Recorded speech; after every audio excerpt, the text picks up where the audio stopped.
Hey everybody, it's Galmadex, and welcome back to some more Magic Arena, and today we'll be playing another traditional draft of Wilds of Eldraine. Without further ado, let's get into the pack one, pick one, and it's going to be some fierce competition here. We have Imidane's Recruiter, the best uncommon in the set, potentially 3 creatures off of this one card, plus with any kind of wide board state, you're getting a ton of extra damage in off the +1/+0 ability. There's also a Mosswood Dread Knight in here, which is a really nice 2-for-1 at the minimum, drawing you a card, getting you a 3/2, and potentially even more if it trades off and keeps coming back. I'm going to start with Imidane's Recruiter here. I think both of these cards are pretty equally powerful. They're both incredible, and it's rough to see them both in the same pack, so we can only take one here. But I do prefer the kind of aggressive red strategies in this format as a place to start. And the Imidane's Recruiter, I feel, is a little more flexible than the Dread Knight, where you really need to have green and black as core colors for the Dread Knight to be great. With the Recruiter, you can really splash in the white and still be happy with Imidane's Recruiter as just like a mono red spell. For pack 1, pick 2 now. This is a pretty fast drop off. This pack is significantly weaker. We do have a Stockpiling Celebrant, which is one of the key players for most white decks in the format, as there are a lot of good synergies with this card, a lot of cards you can pick up and recast for great value. So that might be the pick here, just because it is a key role player in any deck it ends up in. We could just take a Flick a Coin here, which is a super reasonable card.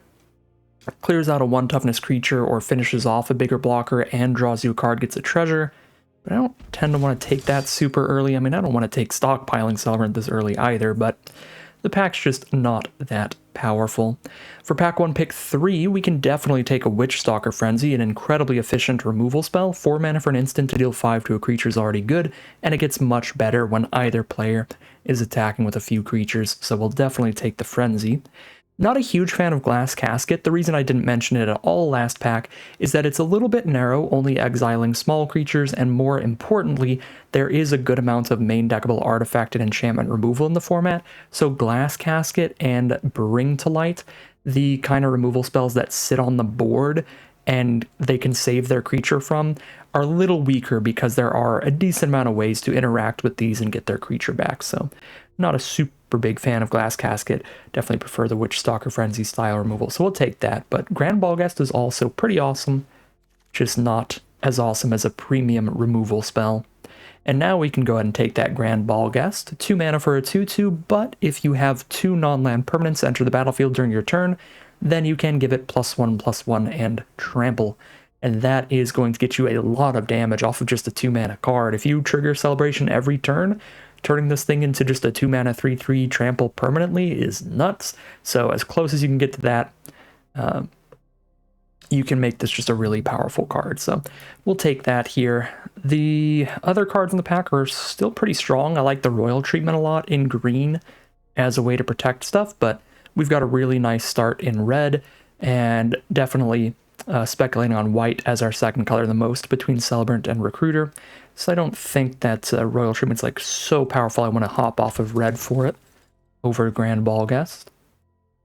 For pick 5 now, I am not a huge fan of the Skewer Slinger or the Bellowing Bruiser. Both can end up as your 23rd, 24th playable, but neither are exciting. I think I would rather just take the Voracious Vermin. I think this is the strongest card in the pack.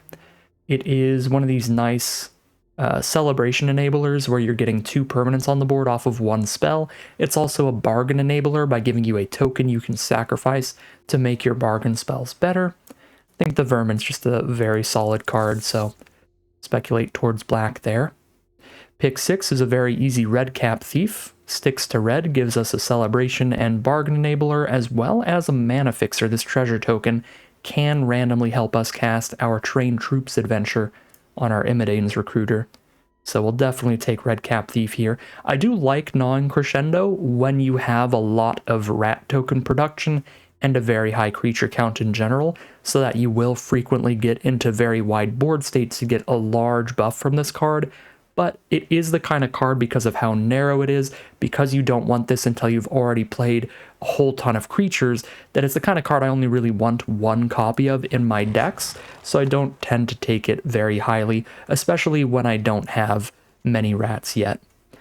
You can get those cards pretty dang late generally. Pick 7, we now have another Voracious Vermin, which I'm pretty happy to take, but it is competing with a Fairy Dream Thief.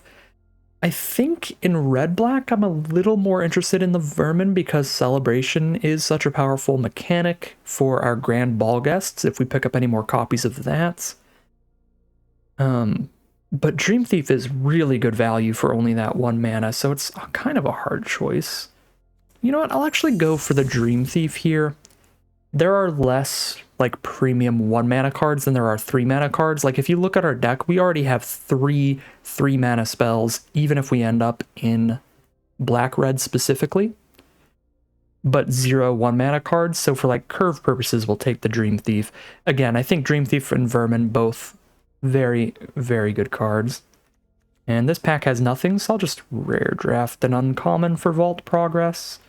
Actually, no, the Vault Progress you get from that is so minuscule, I'm just going to cut red and try to get people off our colors here, potentially. Now we can take a Scream Puff to top off the curve if we don't find a better 5-drop and we end up in red-black. We could take a Scarecrow Guide for randomly fixing for adventures like Train Troops, or a Crystal Grotto for doing the same. The more aggressive your deck is, the less interested I am in Crystal Grotto because you have to cast cards off curve for this thing, so I'm actually just not going to take Crystal Grotto here because we're incredibly likely to be a very aggressive deck with red at the core. I'll take a Gingerbrute here because there are some roles that this card wears really well, specifically Young Hero roles, to give it a bunch of +1/+1 counters as an unblockable creature, but even with just a Wicked roll, a 2/2 unblockable is kind of a big deal. So we'll take a Gingerbrute. Pick 11, just keep cutting people off of black here. Very late Johann stopgap, but just take the Sugar Rush, which I guess we can play for now. It's fine. Filler, Whispers, definitely filler, but we can run it until we find our 23 playables. I'm not going to run double Whisper. All right, pack 2, pick 1, and this is a bit awkward because I don't think white was particularly open. Pack 1, we took this Stockpiling Celebrant, like pick 2 or pick 3 or something, and then there were just no great white cards. The white card was consistently like the 3rd, 4th best card at best. So if we take Spellbook Vendor, we are going to have a lot of filler out of white. If I take Witchstalker Frenzy, it will make the cut 100%, and we probably don't have to run a bunch of filler with it. But if I take Vendor, I could just get completely cut off of white and not get to play it, or I could force white and end up with a bunch of weak cards in the deck just to make sure that every now and then I can draw a Spellbook Vendor and be really happy. So I think I'd rather just take Witchstalker Frenzy here. There's definitely an argument for the Spellbook Vendor because of how inherently powerful of a card it is, but it's a lot less risky to just take Witchstalker Frenzy. And good luck here because there's only 1 card that's been taken out of this pack. It's literally just the rare, and there's already just 1 playable white card, so that means we would have gotten hosed already, and that's not even because white's particularly drafted, just this pack didn't have white spells in it, so that pans out well for us. I'm going to take the Grand Ball Guest. You really need to have a lot of 1/2 mana creatures in these aggressive strategies, so I'm going to take this over Fealty, which is a good finisher, but it tends to go relatively late, and again, we really need to chunk up that 2-drop slot. We only have 1 right now, so that's just not going to happen ideally. Pick 3, there's another Redcap Thief. Witch's Mark's a fine draw spell. Another Fairy Dream Thief's pretty great. I think we actually take another Fairy Dream Thief here. There is a Shrouded Shepherd for white-black. I could put this in the sideboard as Cleave Shadows, and then we can randomly cast it off of a treasure token as the Shrouded Shepherd every now and then. So this is a fine sideboard piece. I don't think it's a good enough sideboard option to take over Fairy Dream Thief, but it's reasonable. Okay, pack 2, pick 4. This pack is pretty weak for everybody. The best card is for green ramp decks, just a Root Rider Fawn or a Troyan. That's kind of it for exciting playables. We can take a Bespoke Battle Garb or a Raid Bombardment, and we won't be super happy about either. I'll just take a Battle Garb, I guess. It's pretty good on our 1-mana 1/1 flyers, I guess. We jam this onto one of those, and that might be kind of legit. Well, that's a pick 5 Celebrant. It's a decent white card to see still around. Now we've got, well, I mean, it's a great white card to see still around, but we actually haven't found any synergies for it. Even if we were in white, we saw no Hopeful Vigils, which is the main synergy. We're just going to take another Red Cap Thief here. Alright, now we will get one of these sideboard Shrouded Shepherds. Now we get a pure blue-green pack. Take the best card, which I think is Balloonist Gatekeeper, or Ice Out. These are both fantastic, but obviously both not playable for us. That's a pick 8 Rotisserie Elemental? Alright, we'll skewer up some chicken. Another Bespoke Battle Garb to put on our little flyers and menace cards. I think I'm only going to run one of these, but, you know, seeing these cheap evasive threats, Gingerbrute as well, another cheap evasive threat, does mean that the Battle Garb is actually a little better than usual. So, could be interesting. Alright, definitely looking for some goodies in pack 3. Hopefully some 2-drop creatures and some top-end creatures mostly. I want to get like 3 more 2-mana creatures, and then just some kind of bomb, ideally. We're doing okay on removal. We've got the Double Frenzy here. But our other non-creature spells aren't the most powerful either. But I like all of our 1-mana creatures, 2-mana creatures, 3-mana creatures. Our creature base is not bad. None of these cards are bad, except maybe Scream Puff is pretty filler. But we need more of them. And we need them at good slots on the curve. Need more 2-drops the most.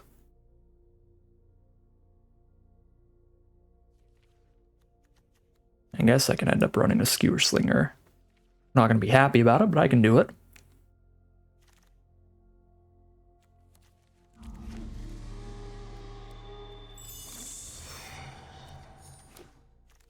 Alright, pack 3, pick 1. We'll just grab a 3rd Witchstalker Frenzy, I guess, which lets us cut one of our more mediocre non-creature spells, like an Ariet's Whisper.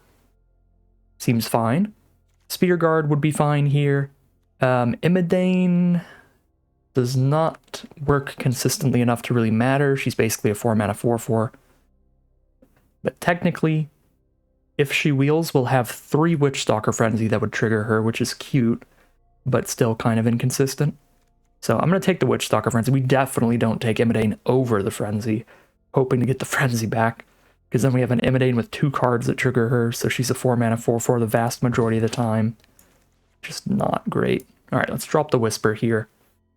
I do like Twisted Sewer Witch a lot, but Tangled Colony is also insane in aggressive decks, and we are lacking on 2-drops.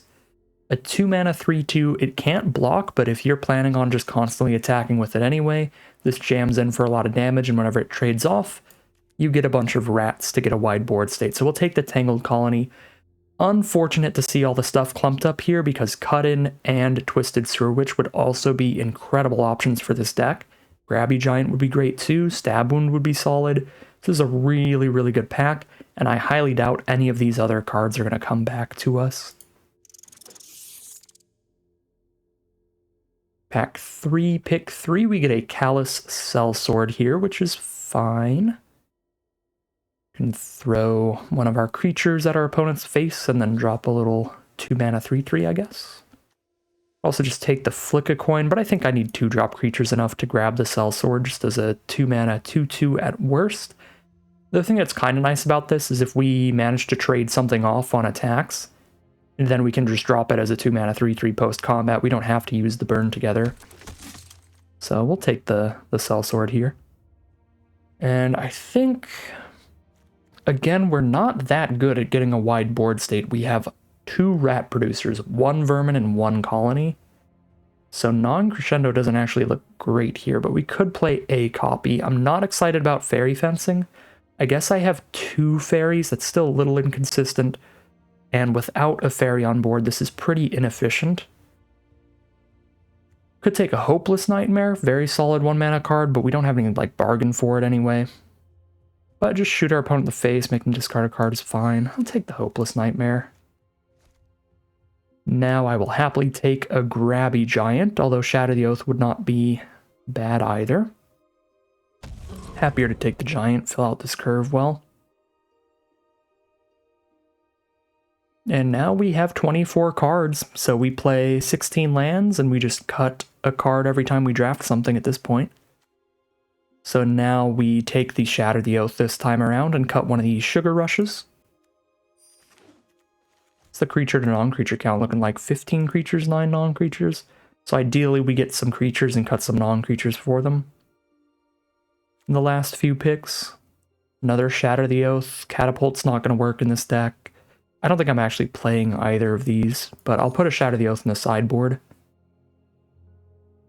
I'm definitely not playing a Catapult. Alright, another Catapult and Ariet's Whisper. Not going to play those, I'm just going to rare draft. Do get a Harried Spearguard. Let's go. We found another creature, so let's grab that and cut the second Sugar Rush, probably. Oh my god. Well, I mean, I guess this pack was insane.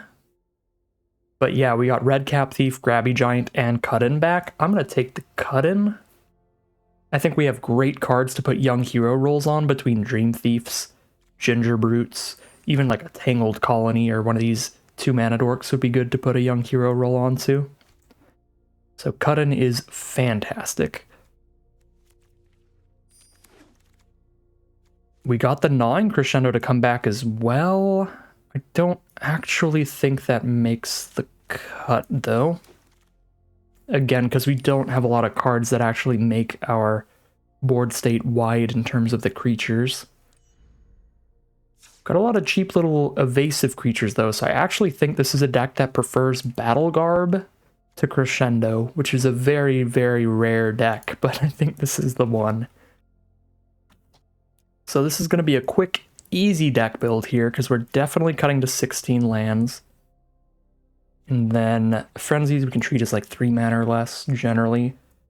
Just cut one more card, probably one non-creature. Yeah, 16 creatures, like to keep that high. I mean, I really don't like the Skewer Slinger in here. Outside of it being the 16th creature. Is there any other creature I can play? Nope. Yeah, we don't have to be that tied to our creature counts, but 15 is a little low for aggressive stuff. I just like all these non-creature spells better than Skewer Slinger by a lot. Yeah, I'm just going to drop the Skewer Slinger here and call it a deck there. Alright, here we have a look at the final deck list for today. We are on a red-black aggro deck with a lot of cheap evasive threats. We have 2 1-mana 1/1 flyers, a 1-mana 1/1 menace, and a 1-mana 1/1 unblockable by non-hasters. And with all of these, we're going to be using potentially bespoke Battle Garb to turn them into 3/1 hard-to-block creatures, and that is how we are going to chip in for a lot of damage throughout the game. So that is the one really cute thing going on with this deck. Outside of that, it is your basic red-black aggro deck. A lot of the stuff you're going to see in any of this kind of build. The Grand Ball Guests, the Callous Sellsword, Tangled Colony for a nice little bomb, some Red Cap Thieves to splash in an Imidane's Recruiter's Adventure, but Imidane's Recruiter also being just a great aggressive creature on curve. Voracious Vermin to get a wide board state, a Grabby Giant, and a Scream Puff at the top of the curve. And of course, for the non-creature spells, tons of efficient removal like Witchstalker Frenzies, a Cut-In to help buff all of those cheap evasive creatures, and a Shatter the Oath to destroy some big stuff.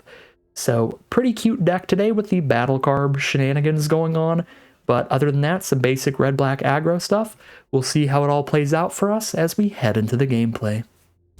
Alright, here we are for game 1 on the draw. I'm going to start things off with the Rotisserie Elemental, because that is going to allow us to start setting up some skewer counters on it to attempt to draw extra cards off of it. Our opponent will start off with a Hopeful Vigil for a Knight token, and they are on red-white, which means they'll have a lot of cards with the Celebration mechanic to potentially buff up with cards like Hopeful Vigil that trigger it immediately. Here, I think I'm going to play Fairy Dream Thief, and this is going to curve into me playing Hopeless Nightmare and Battle Garb next turn to instantly trigger Celebration and equip the Battle Garb for free to one of these threats. I think that'll be a pretty good curve. Alright, Vigilant attack with the Knight token means that the Rotisserie Elemental will not be attacking particularly well, even with the Battle Garb on it, so we're going to play the Hopeless Nightmare and put the Battle Garb onto the Dream Thief for now. Start jamming in for 3.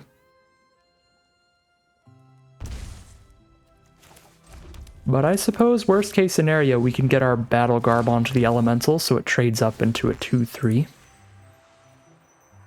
If we want to do that. But I'm just jamming in the sky for now. Get some damage in while we can. I'll put a stop on my upkeep, but I think it's highly unlikely that I'm going to spend 3 mana to sacrifice this during my upkeep before I draw. But we'll just make sure we have the option open, I suppose. Alright, another Hopeful Vigil, and it's going to be really impossible for this Elemental to get in, since they have 2 Vigilant Knights. I suppose I can spend a Witchstalker Frenzy just on a 2-2, which might be worth it, just to get another counter onto this. The problem with doing that is because I'll only be attacking with 1 creature, Witchstalker Frenzy is going to cost me 3 mana, so if I sack the Elemental this turn, I'm exiling 2 cards that I can only play this turn. I think I need to wait for now and just play the Vermin, and then on a future turn I can Witchstalker Frenzy for just 1 mana trying to get that Elemental in. So let's just drop the Vermin.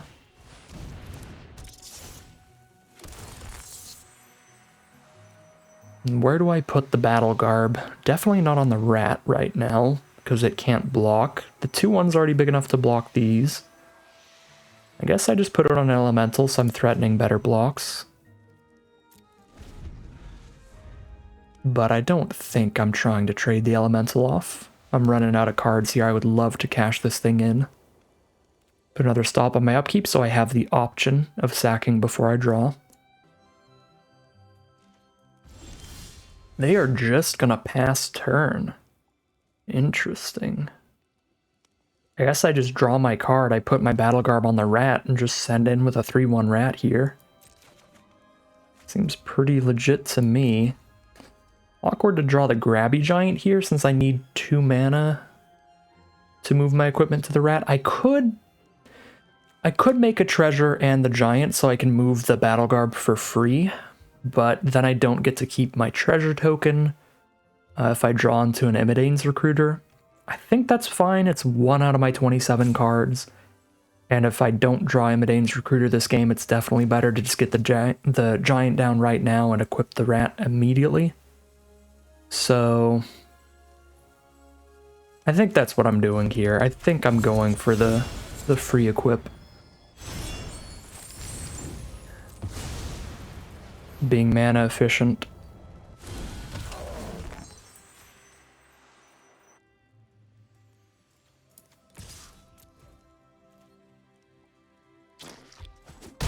Alright, so we find 3 damage, and we'll see what they're casting in the end step. Maybe just sacking a Vigil to Scry, it looks like.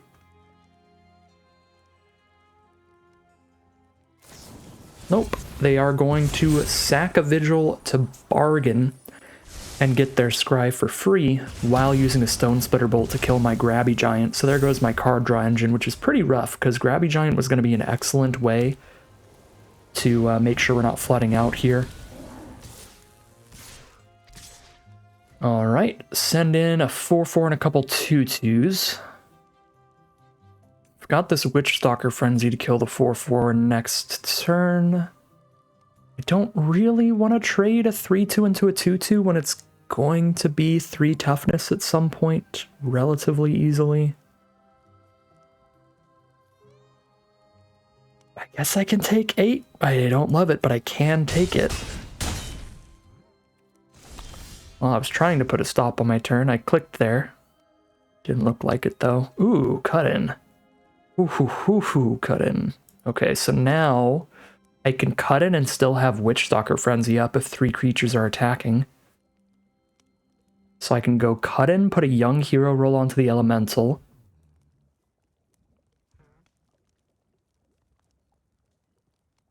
Send in the team. I mean, I'm at 6 life. I don't really know. I mean, they have exactly 6 power on board. I guess I can. If they have exactly 6 power on board here, I can do this. They're at 11. I could threaten to hit for 3, 4, 5, 6, 7, 8.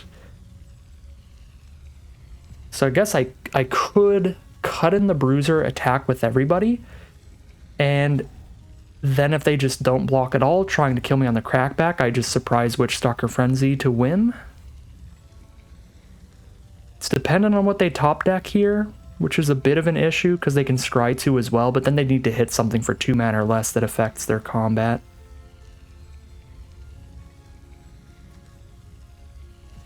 I think I'm going to go for it here.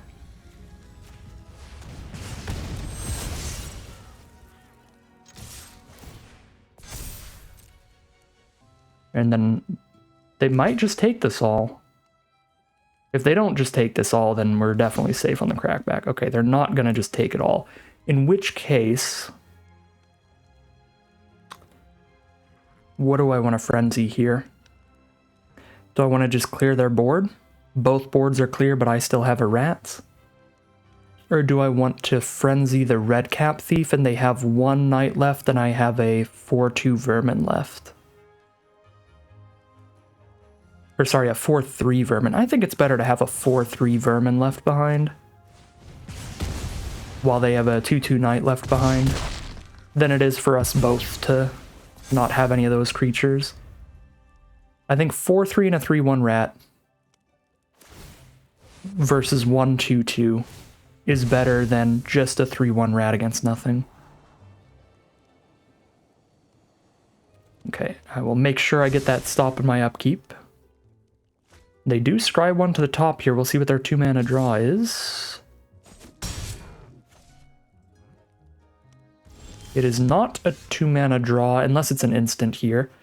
They are at 8. I can't kill them right now. What is the average mana cost of my deck? What can I draw into? If I draw a Recruiter, a Red Cap Thief, a Scream Puff, or a Shadow the Elf, there's 5 cards in here that would be too expensive after scrying. Out of 26, 5 out of 26, I'm scrying 2. Excuse me. I think it's worth the scry 2 during the upkeep.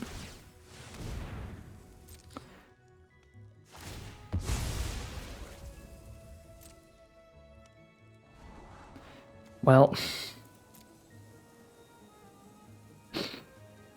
sometimes they just gotta do it to you, don't they? I imagine I have to just keep that, right? And then I just attack with the rat.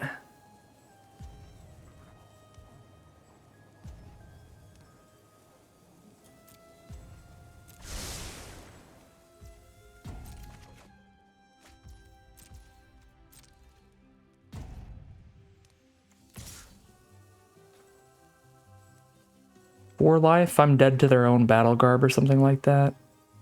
Dead to a 2/2 haste creature, which they're in red-white. They can definitely have the 2 mana 2/2 haste celebrate. I think I have to attack with just the rat.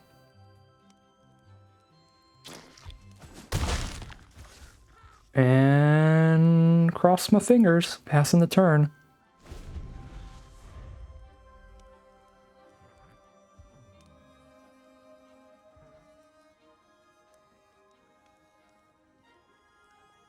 They scried 1 card to the top, so they have at least 1 playable in hand here. Oh my god. That's so gross. It's exact lethal Song of Totentan's bomb rare. Well, we would have won if we didn't scry. That's really, really rough. We had 5 cards that were too expensive to cast after scrying. 2 of them would win the game. Imidane's Recruiter and Shatter the Oath. The other ones were Scream Puff and 2 Redcap Thieves. Yes, we had Scream Puff, 2 Redcap Thieves we could draw into. That would have been too expensive if I scryed pre-draw. And then also just didn't matter if we played them the turn we drew them. But the problem is if I top deck exactly Shatter the Oath or Imidane's Recruiter, then it's worse to scry. And then we had exactly Recruiter on top. So really there were 2 cards out of the 27 that could be in the top 2 and I'd get punished for scrying. Or not even the top 2, because if I didn't scry, they'd have to be exactly on top. I think it was still the right choice. Because that was still letting us dig for Gingerbrute, Spear Guard, another Dream Thief, Sellsword would be lethal. Another Battle Garb would be lethal. I guess we wouldn't trigger Celebration, so Battle Garb wouldn't be insta-lethal. But we could have found good stuff by scrying. Pretty rough. Well, I think it's a Shrouded Shepherd matchup. I guess they didn't have any 1 toughness creatures on board until they played Song of Totentans, and that's the kind of card that just kills you the turn it's cast anyway, so actually maybe not a Shrouded Shepherd matchup. Yeah, I'm actually just going to run it back. Oh, it was such a disappointing loss.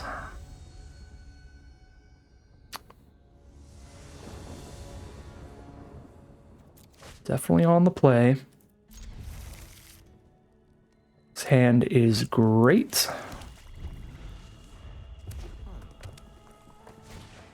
Turn 1 Gingerbrute. Hello there.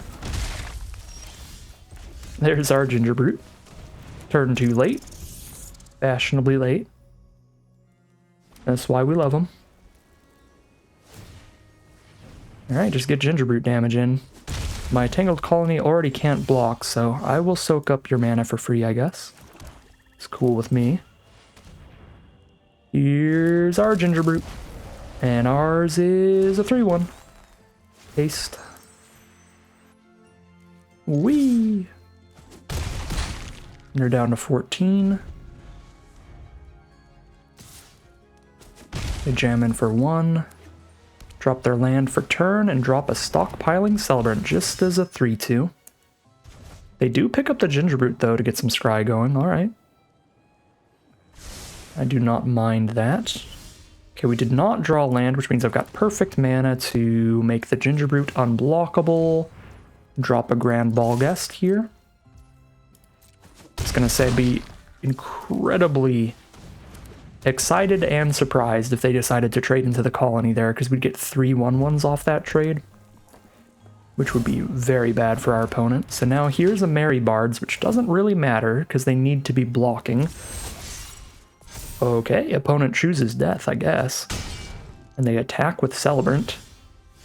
They must have Song of Totentans in hand or something if they're choosing to attack there. Anyways, drawing Imidane's Recruiter means they're dead, right?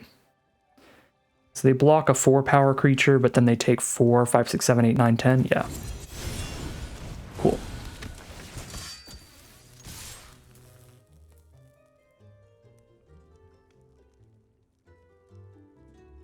All right. Time for game 3 of the Aggro v Aggro Lottery, baby. Actually, these games do look aggressive enough that I'm actually going to do a tiny bit of sideboarding. And like drop a Scream Puff for a Kindled Heroism. Get some lower curve combat tricks into the deck over 5 mana creatures. I might even drop a Shatter for a Shrouded Shepherd, because now we actually have seen one more 1 toughness card. We've seen a Gingerbrute. That's probably still not right. But I think Heroism over a 5-drop creature is actually kind of legit here. As mediocre of a combat trick as that is. Maybe Crescendo over Shatter the Oath.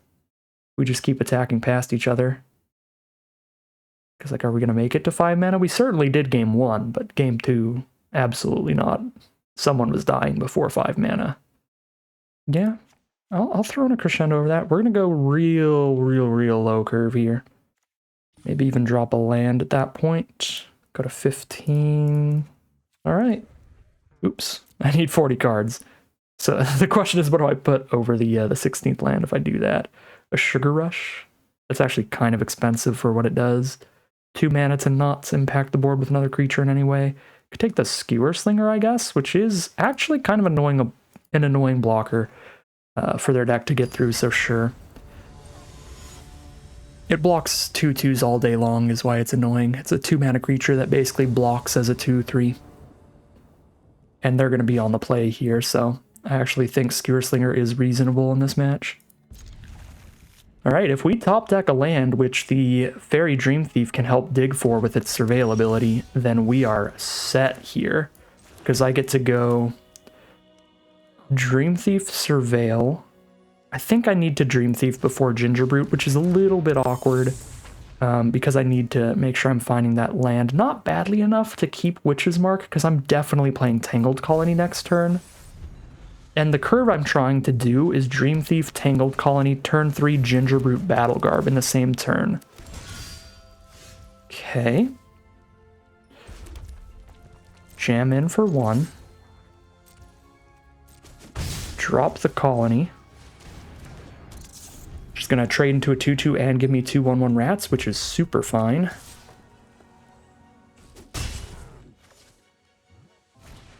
There's a Stockpiling Celebrant with the Hopeful Vigil, which is gross.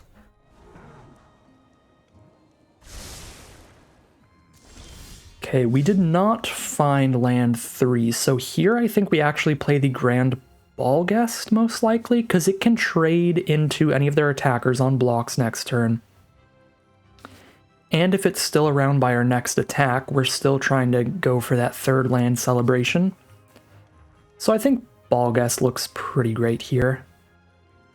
Although I could alternatively play Gingerbrute and Dream Thief, and that's mainly just to Surveil with Dream Thief. The Gingerbrute doesn't do anything this turn without the mana to give it unblockability. I think that'd be fine, but I like Grand Ballguest better, because it's actually a pretty reasonable blocker, and it'll have good attacks next turn, potentially. I mean, even if we don't celebrate, it'll have fine attacks next turn. Because all their stuff just has 2 toughness.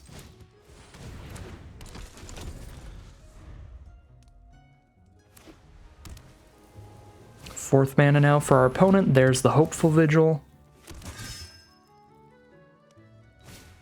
Oh, and there's Cooped Up on the Colony to get around its ability.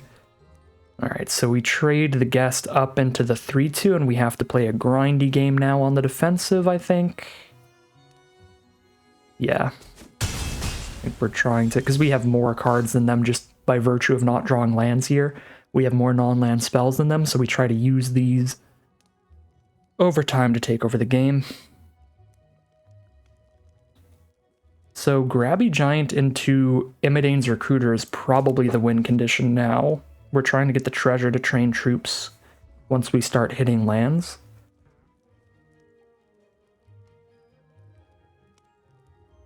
Still, one more land would have been so big here, because we really needed to be able to throw a Battle Garb on something to trade off on blocks at this point. We have got to find that land. Come on, Dream Thief. There we go. So next turn, I can cast Battle Garb and Gingerbrute. Trigger Celebration. If I play Gingerbrute right now, then it is on my board, but I don't trigger Celebration. Am I going to double block a 2/2 with 2 1/1s here? No, I'm not. Let's just get 1 damage in. Maybe they'll play a haste creature. Maybe they'll slam down the 4/4 haste and we get to Witchstalker Frenzy for 1. That'd be beautiful. Ew. Oh my god, we are getting just wombo comboed. Just return Triumphant on the Celebrant to pick up the Vigil again. Disgusting. Go down to 12. Find land 3. Now I can Battle Garb up a Dream Thief to trade up. Man, I cut one land here. And now we are just getting hosed on the mana. Which, if you think about it, because we cut the land for a Skewer Slinger, it wouldn't have even affected this game anyway, because it's not like we drew the Skewer Slinger. So we wouldn't have drawn the land. Alright, yeah. Sometimes you just get hosed, mana-wise. God dang. Yeah. I think we would have had a really reasonable chance this game if we hit lands on curve, but it just took too long, and now they are far ahead on board. Rough round. I think this matchup was super winnable, but got bombed out game 1 and stuck on mana a little too long game 3. Really, really disappointing. Yeah, we have no way to survive their next attack. With any of these plays, I can shoot one of the creatures and take 5, or I can play one blocker and take 5. Alright. 0-1 to start it off. Rough times in round 1. Here we are now for round number 2. Curve out with Hopeless Nightmare into just a 2/2 Sellsword into a Red Cap Thief.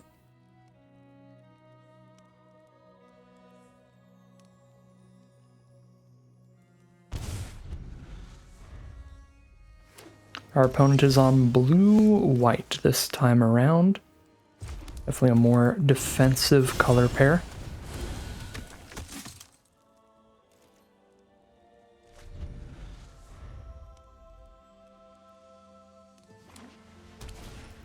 There's a Solitary Sanctuary to stun the Sellsword, but they don't get any +1/+1 counters anywhere or anything like that.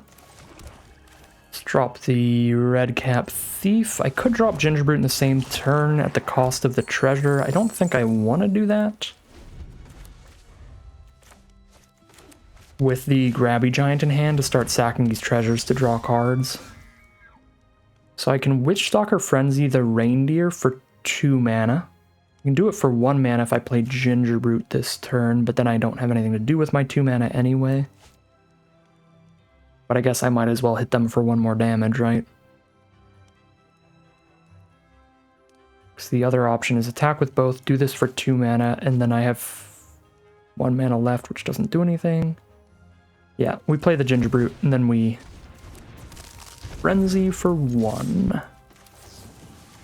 For fun.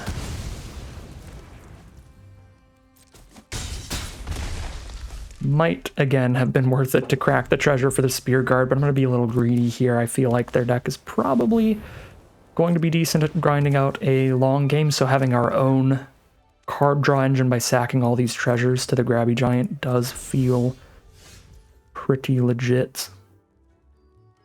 Okay, now I have to sacrifice a treasure if I want to trigger Celebration this turn, and I need to trigger Celebration to get an attack in.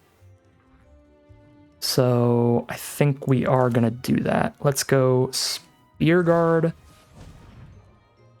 Battle Garb.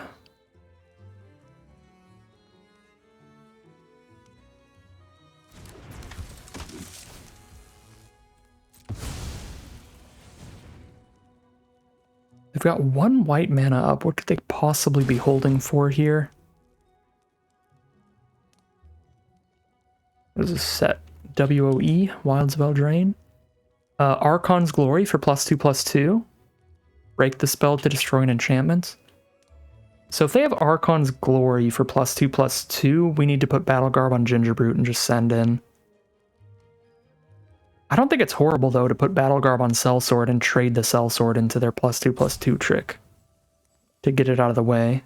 So I think I'm still going to put Battle Garb on the Sellsword so that if they don't have the +2/+2 trick and it is the Break the Spell to destroy an enchantment, then we just get in for 4.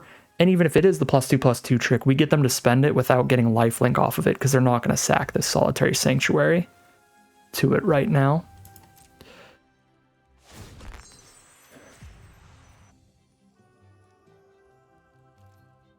I need to full control because it didn't give me my opportunity to activate Gingerbrute during the beginning of combat step. There we go. I was going to do in response to the Battle Garb ability, but Arena's a little funky sometimes. Alright, so they're going to block. They're going to +2/+2, but this way we get that out of their hand without giving them lifelink, most likely. Yeah. That is super cool with me. I'll trade my 2-drop creature into the combat trick. Alright, find a Tangled Colony. I can trigger Celebration again. So I shall. They have 6 mana up now, so the list of things they could have is quite large, but let's just send in the Redcap Thief and see what it is. Maybe just a Kellen's Light Blades to blow it up. That's also pretty fine. They use that and then they're out of cards against 3 creatures. Nope. They're just going to take 8. Or sorry, take 4 and go to 8. Top deck a land. So they are hopefully flooded out. Hopefully they don't need 7 mana, because that would mean there's something massive coming. Alright, just a stopgap in hand to bounce the Redcap Thief and slow me down, but the nice thing about bouncing that one is it triggers Celebration by itself. And we get to slap the Battle Garb onto the Tangled Colony, so they take 5 or they give us 3 rats. Cool, let's get 3 rats. Pass the turn. And there's the concession from our opponent. We'll start things off 1-0 for round number 2. I think we're running things back here. We don't have much of a sideboard for a blue-white tap kind of grindier, more defensive strategy. I think we're pretty happy with things the way they are. I do think Shatter's actually kind of legit here for clearing out those big like 3/4s later in the game. I'm cool with having a slightly higher curve, so we can try to compete in the late game as well. But we could try to like really just get under all their stuff, but it's not like we have other good cheap creatures. It would just be more cheap combat tricks and stuff. So I think I'm just gonna run it as is. I suppose with multiple 3/4 blockers, Sugar Rushes do go up in value to make our 2-power creatures able to attack into 4 toughness cards, but we've got double Battle Garb for the same kind of thing, as we saw with how well that played out, so just run it back. Ooh. This looks pretty spicy to me. We are on the draw, so they could definitely get some creatures down to start blocking the elemental, but hopefully we actually get to draw some cards off of it this time. That would be phenomenal. Arena already waiting for my opponent means they are incredibly likely to have Archon's Glory. They've got a 1 white mana spell they can cast at instant speed once there's a creature on board. There's only one of those in the set, as far as I know. Ooh, so now they have Archon's Glory with Hopeful Vigil? That is super gross. And super important to keep in mind, because that means they have the Archon's Glory with kind of the perfect little sack fodder for it.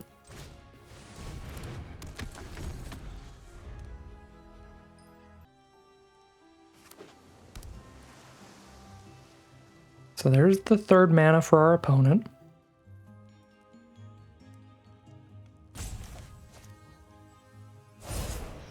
Diminisher Witch, crack the Hopeful Vigil. Doesn't really affect our current creatures that badly, so this is pretty chill. Obviously choosing the Ball Guest, and that's the only creature it affects at all. Okay, so we take 2. Hopeless Nightmare, actually a pretty ideal draw. Because now if I don't Grabby Giant next turn, I might be able to get the treasure out of it later. Trigger Celebration turn 5 by getting the treasure and using the treasure on the giant. The plan here was going to be to get the treasure and play Battle Garb to get Celebration, but now I don't have to use the Grabby Giant treasure just yet. So if I want to play Cut in turn 4 instead of Giant, then on turn 5 I get to have Giant trigger Celebration all by itself, which is pretty awesome. Ooh, we got rid of the Archon's Glory, alright. Now here is Bespoke Battle Garb. Make the Grand Ball Guest a 4/2 trample here, I guess. If I put it on Elemental, they can double block it, and I only kill one of their cards. I'm probably just too greedy with the Elemental, where I just like never want to send it in unless I can hit them. Because here, like, if I put Battle Garb on Elemental and just attack with both, I probably get in a little more damage. I guess I get in 2 damage this way. Because of the trample. It's probably like the same damage either way. And this way I keep the Elemental around. Yeah, no, this is actually better, I think. Okay, and now we do find a great... Well, never mind. I was going to say, now we find a great cut-in turn, and I'm like, well, I don't have to play cut-in if they attack, then I can get the Elemental in regardless. So I can play Tangled Colony instead, for now. I'm pretty fine with that.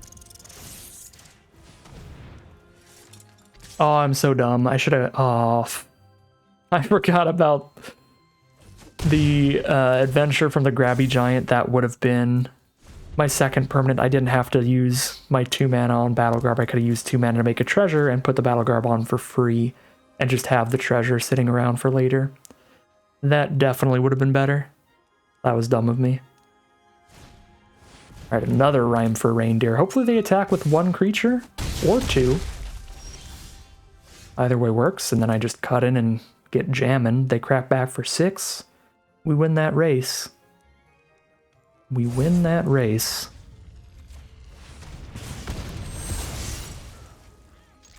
But we'll see. Maybe they'll have a big combat trick or equipment or aura, some kind of buff here.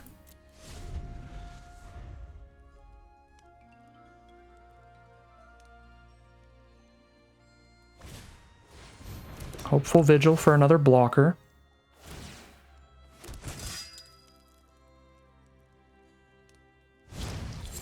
Transmuter to curse the Tangled Colony. We still have exact lethal on board if they don't hold up enough blockers. So if they just hold 1 blocker up and we hit a land, we just shatter the 1 blocker and we're good. I guess actually because the Young Hero roll. I was going to say because of the Young Hero roll they have to have 1,000,000 blockers because the Elemental kills them by itself. So drawing into the Witchstalker Frenzy means they just die. We just attack with the unblockable Elemental, and it is GG. And that is going to be 2-0 for round 2, balancing things out as a 1-1 run so far as we head into round 3, the final battle. Here we are now for game 1 of the final round, Unkeepable Hand, so we will be mulliganing to 6. And this, I think we're going to have to keep Ditch the 5-drop card, and we need to draw a land and then a bunch of creatures, basically. Not a great opener, definitely a bit awkward. Just looking for some very specific card types. There's the land to get to that red cap thief. Now we're looking for a bunch of spells. Turn 2 Barrow Naughty, annoyingly large dork. Because of the Spear Guard's ability to replace itself with a 1/1, I'm going to send in with it.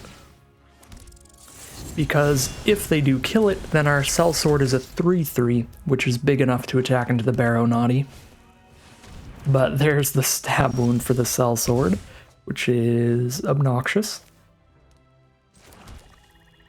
Do I want to Witchstalker Frenzy the Barrow Naughty?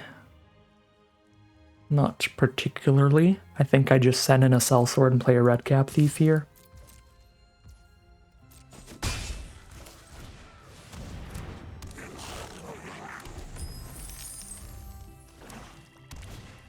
There's an Edgewall pack. I will Witchstalker Frenzy an Edgewall pack. Crack the treasure to do it? Cracking the treasure to do it would be awkward, but that's the only way to do it while also playing Grand Ballgast this turn. I guess I just don't play Grand Ballgast this turn because having a Shatter the Oath soon is kind of a big deal.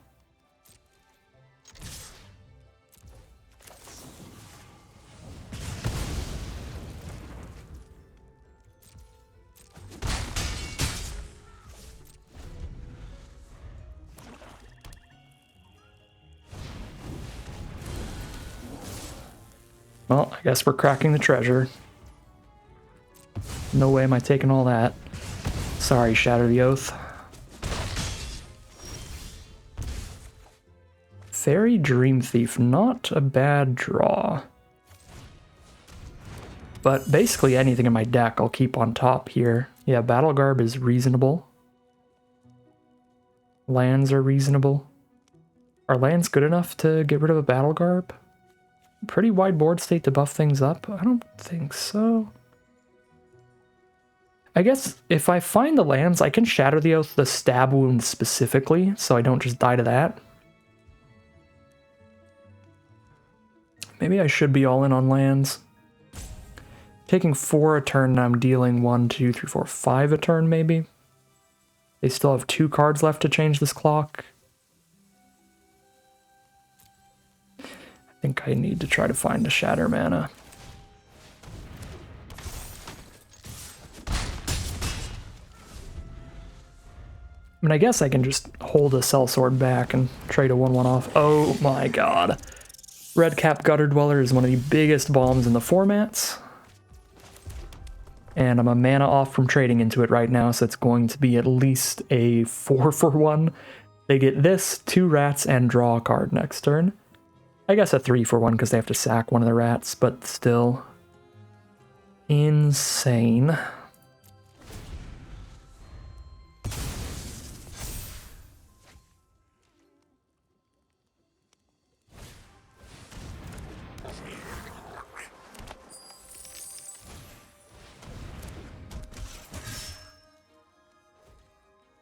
So now I can't Shatter the Oath my Sellsword, or my Stab Wound specifically, because I have to Shatter this Gutter Dweller for it to not take over the game, which means we're just going to die to the Stab Wound at this point. Which is pretty annoying. Technically, I'd still say we basically died to Gutter Dweller here, because if they didn't have a Gutter Dweller, I could absolutely Shatter the Stab Wound. But we can't let a Gutter Dweller stick around.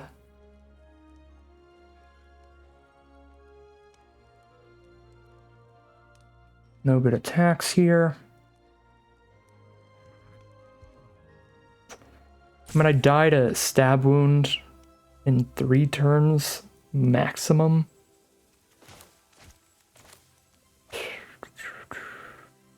I guess they get to win with a Gutter Dweller then.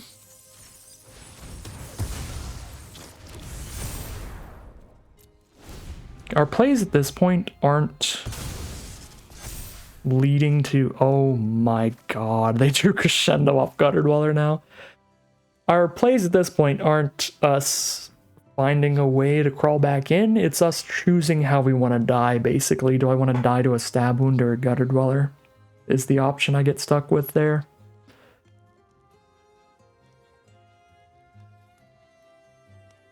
With the Gutter Dweller, at least theoretically, they could have like all 10 of their other lands in a row on top, and then we can beat the Gutter Dweller. The Stab Wound, even if they draw absolutely nothing, it's gonna kill me in the next few turns, so that's why I decided to kill the Stab Wound instead of the Gutter Dweller. It is possible, even if pretty unlikely, that they just completely miss on their next several draws, and then we can beat a Gutter Dweller. Okay, so these are all +2/+0, which means there's 0 chance. I cannot die this turn, but I can't do anything favorable blockers-wise. Because if I double block a single one of these creatures, I'm dead. If I try to actually kill a Gutter Dweller, if I do like this, I take 6 and die because of the Crescendo. So I guess I'm just straight dead then, because I have to double block the Menace creature. So I can block everyone else and then just take 7 from Gutter Dweller. Yeah, it's lethal either way. Alright, well, Gutter Dweller's an issue. Massive issue. I'm probably going to put another Shatter in here. Maybe run a 17th land here to get up to it. 17th land over the Screen Puff. We've got some random treasures. 2 Thief and a Grabby Giant to get to the double Shatter. I also have 3 Frenzy and a Cut-In that could deal with it. I guess maybe I just keep it as is. If I have 3 Frenzy and a cut-in, I just need to try my best to preserve the removal as much as I can.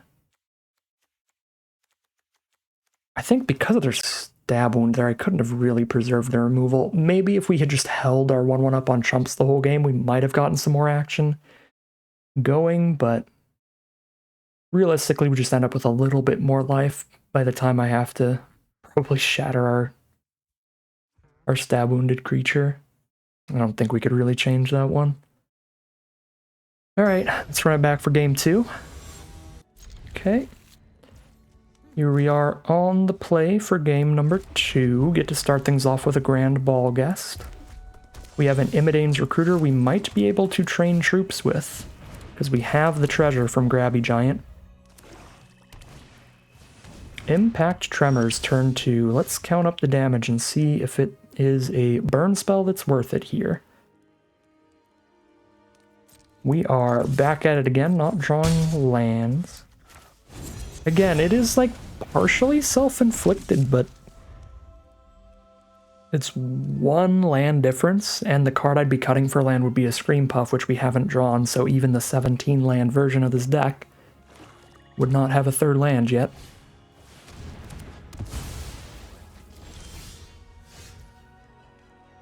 Man. This is not going great. But at least they haven't played any creatures themselves. So we get some early damage in here for now. And their Impact Tremors is just sitting there.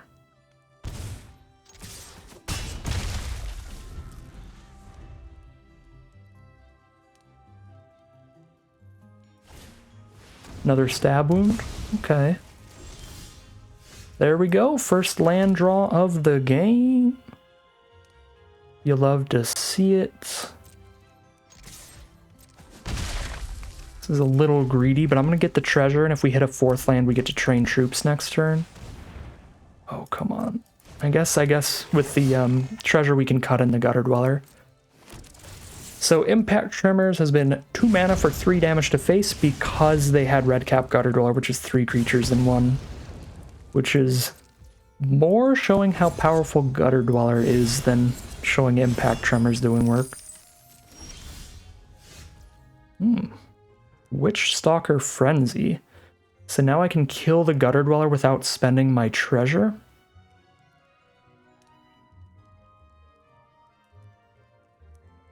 If I cut and I start buffing the Ginger Brute, but then I don't have the treasure towards Recruiter or Shatter the Oath?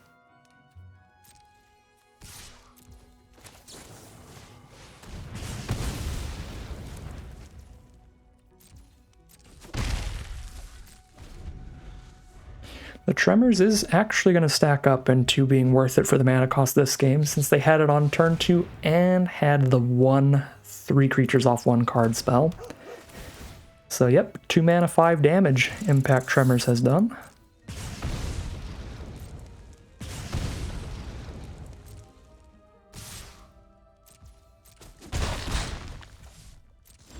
Oh, I should have put my Shrouded thing in here.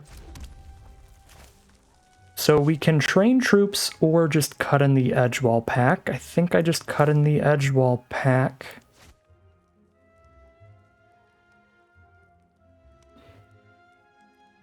Cut in on the Edgewall pack stops 3 damage. Train troops stops 2. Basically, right now. But train troops does get me attacking more in the future, which is kind of big.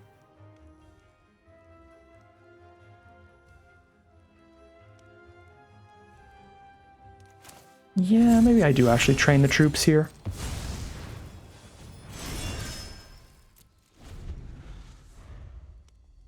Can't believe we got Gutter Dweller both games. Even if I killed the Gutter Dweller this time, the fact that it leaves those rats behind that have gotten like 4 damage onto me already is rough.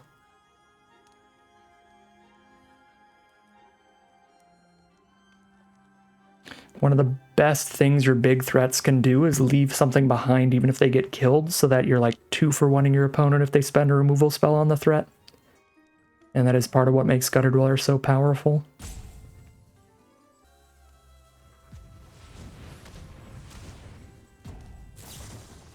Flick a coin at the Ginger Brute. Get a treasure, draw a card. Drop a land. Oh, Lord Almighty, they have Godric and... Wait, they don't attack with Godric there? They have Godric and the Gutter Dweller, and they did not want to attack with a 4/4 flyer against no flying creatures? I mean, I'll take it. Now we kill the 4/4 flyer.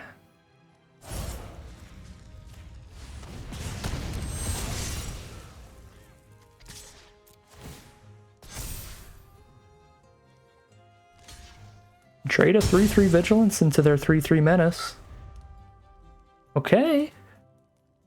This game went from looking immediately over when they cast the Godric into being like, oh, this might be okay. This is going to be +2/+0 to everybody, maybe? No. Is it a second Flick a Coin? There's a Redcap Thief. And a Skewer Slinger. Nope. Just sack a rat to deal 2. Which is fair enough with the Impact Tremors on board.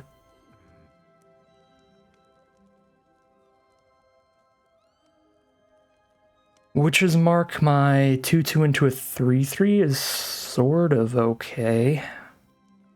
I guess I can Redcap Thief and Witch's Mark, but I'd have to discard the Shatter the Oath to do that, but that is the highest impact I can have on my board right now, which is kind of a big deal at my life total. I guess I don't have to discard the Shatter the Oath, I can just put a Wicked Roll on board and do nothing else. But I think I am going to discard the Shatter the Oath. For the draw 2. Find a Dream Thief and a Ballgast, which are good draws.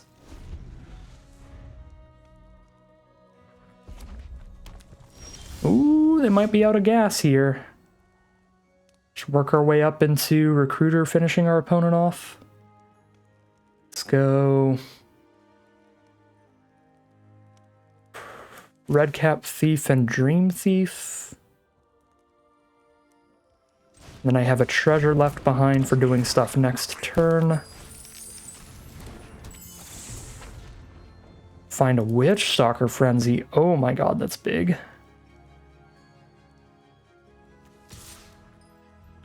Might even trade the Knight into one of these at this point. You know what? No. We'll just go for the big attack next turn. I don't have the mana to play Ballgast, Recruiter, and Witch Stalker Frenzy, which is a little sad. So I can Recruiter and hold up Witch Stalker Frenzy, or I can Ballgast and play Recruiter. They're at 11. If I kill the Redcap Thief and attack with everybody, if their last card in hand is a land, they have 1 blocker to block my 4/3. They take 1, 2, 3, 4, 5, 6, 7, 8, 9, 10, 11. Exact lethal. Block 1, 2, 3, 4, 5, 6, 7, 8, 9, 10, 11.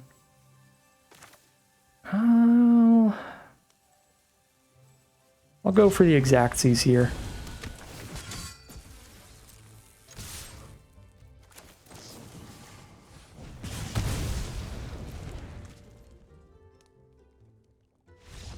Okay. Really feels like we had no business winning that one, but we do get there in the end. Through the Gutter Dweller and the Godric, and their deck is super scary. Gutter Dweller, Godric, double stab wound. They actually have infinite targets for our Shatter the Oath, so let's put the second one in. They have tons of 1/1s for Cleave Shadows, so let's throw that in. I don't know how we got there, but I will absolutely take it. Skewer Slinger also did look kind of okay here. Obviously just because it blocks rats all day, but so do all our 2/2s. I guess I could run Skewer Slinger. Our kind of 1/1s are looking weaker here. Maybe we drop the Battle Garb Dream Team. Drop the Battle Garbs in a Ginger Brute, maybe. For Shrouded Shepherd, Skewer Slinger, Shatter the Oath. think that's probably fine. All right. Game 3, final battle of the final round, the deciding game of this event. Can't imagine this is a keep. Just a recruiter in a frenzy. An opponent snap kept their 7. So there's probably one of their bombs in there. And all the colors. Yeah, this hand does not beat a good hand on average. Oh, please, Arena. I beg you. I'm gonna keep this one because we can discard the Dream Thief draw too.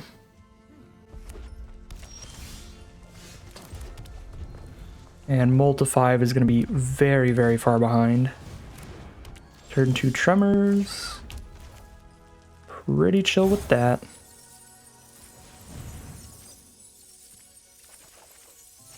Okay, find the black source here. There's a Grand Ball Guest. They trigger Celebration, we are just gonna die here. Do I get aggressive myself and just drop a Tangled Colony? I think it's highly unlikely that Vermin's actually gonna block next turn.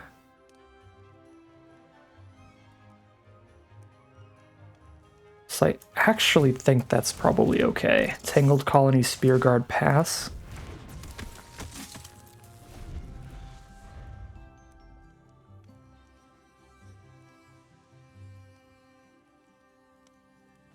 Because they would need to not Celebration this turn for me to be able to block properly with the Vermin. And there's the Celebration trigger. So we take our 3. There's a Barrow Naughty. And a Shrouded Shepherd, but they played no rats this game. So we play Dream Thief and Vermin here. We definitely play Vermin pre-combat. In case the colony dies. It does not, and here's Dream Thief. Find a Skewer Slinger, which can block the Barrow Naughty, force them to double buff to kill this. Still don't think it's super good here.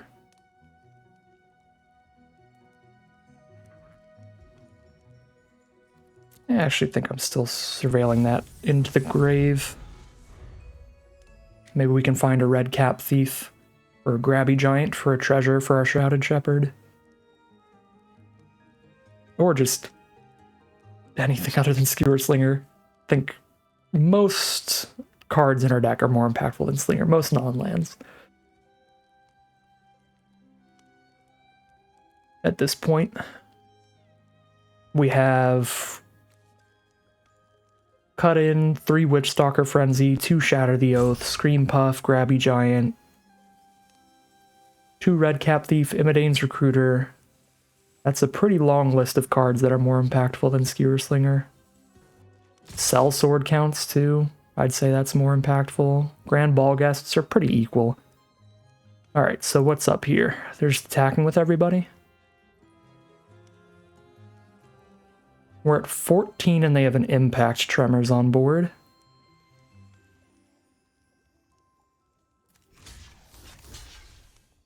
I do this and they have a Ratcatcher trainee. This is going to blow up in my face because they trigger Celebration, trample over with the 3/3. If they just have the +2/+0 to everybody, that's also pretty bad for us. We take 4, 5, 6, 7. So that's not horrible. We take 7, then they make a rat, so we take an 8th damage. Then they're at 17 and we can crack back for 1, 2, 3, 4, 5, 6, 7, 8, 9, 10. If they make rats here, we can kill the rats with Shrouded Shepherd next turn, which is cute. I think I just do this, because these creatures are expendable with abilities in the grave. Let's see what they have. Alright, yeah, it is Crescendo, which is definitely not good for me. I do go pretty low on life, but not horrific. It's not like insta-dead here. There's a Shatter the Oath, which is interesting to me.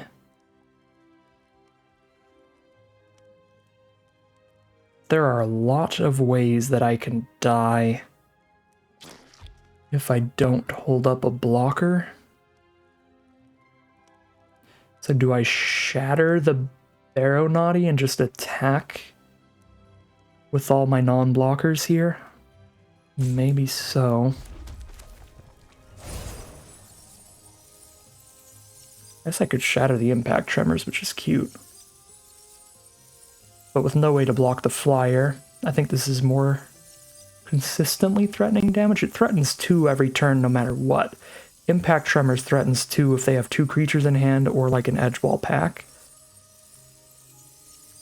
I think Baronati is probably more damage generally. Just because it's damage like no matter what. Okay.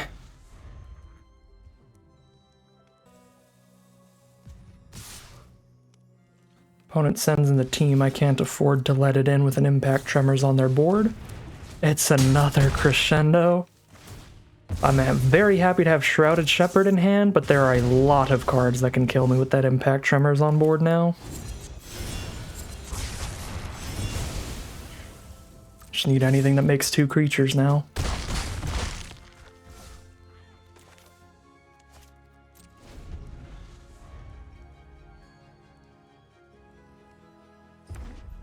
Play a land.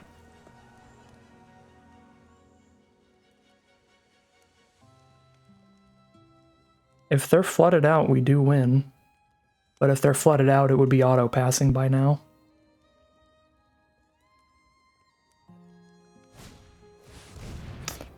Oh, come on. That's so frustrating. I guess... Gonna the upkeep. I can't even draw into removal for Tangled Colony, because if I do draw into the removal, I have to cast it during the upkeep when the ability's already on the stack. Come on. Guess we can see what we would have drawn. Would have drawn a Grabby Giant anyway.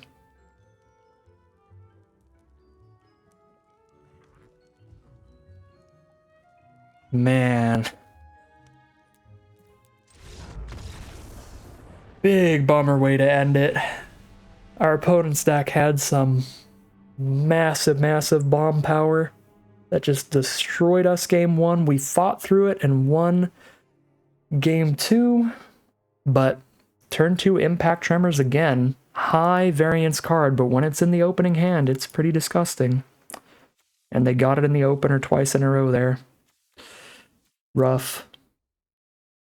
1 turn off for like all of our pivotal losses today. Super sad.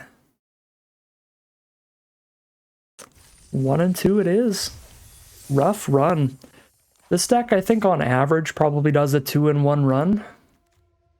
So, sad to get below that, especially because the prizes are non-existent for a 1-win run in best of 3. But I don't think I drafted or played particularly terribly. There were probably better lines to be found, but nothing that I saw off the top of my head today. I think we got about as solid a deck as we could have out of our draft pod. We just ran into some absolute gas from our opponents. The Red Cap Gutter Dweller plus Godric deck demolishing us in round 3.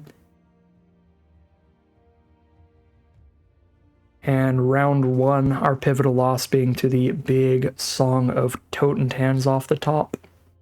We don't have anything that balmy. Our Tangled Colony's pretty great, but not quite there. Just didn't see anything that powerful through the draft pod. We found all the great removal, some great aggro dorks. We've got some nice little synergies with the Battle Garb that played pretty well when we got those games going.